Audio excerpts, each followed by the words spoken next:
Hello friends, welcome to my YouTube channel সত্য Lucas. তোমরা ফ্রান্সের লুভের মিউজিয়ামের নাম শুনেছ।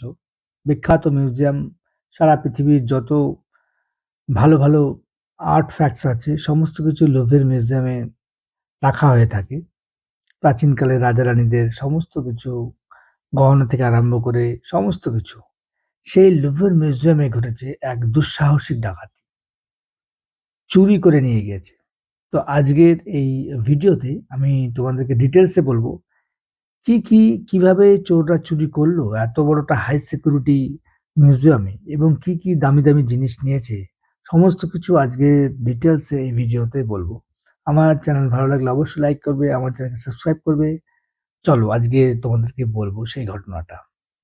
দেখো, রবিবার সকাল ঠিক 9টা 30 মিনিট, তখন জাস্ট লুভের মিউজিয়াম খুলেছে পর্যটকদের জন্য।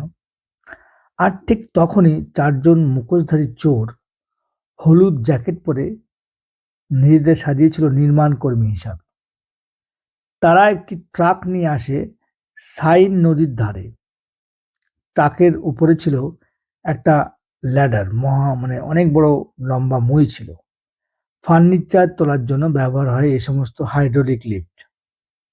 কেউ কিছু বুঝে ওঠার আগেই তারা সেই মই দিয়ে উঠে যায় লুভের মিউজিয়ামের দোতলায় অ্যাপেলো গ্যালারিতে, যেখানে রাখা ছিল ফ্রান্সের রাজ মুকুটের রত্নসমূহ। তারা নিয়ে এসেছিল অ্যাঙ্গেল গ্রাইন্ডার, কয়েক মিনিটে কেটে ফেলে জানালা আর গুঁড়িয়ে দেয় দুইটি হাই সিকিউরিটি কাচের কেস।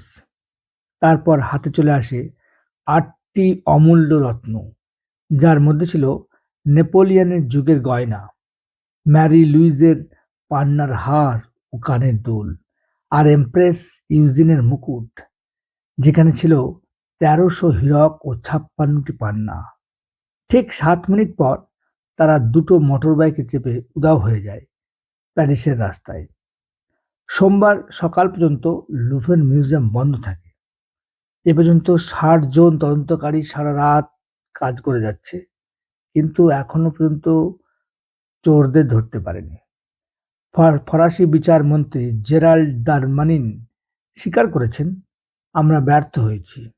ফ্রান্সের হৃদয়ে কেউ এসে এমন অপরাধ করেছে।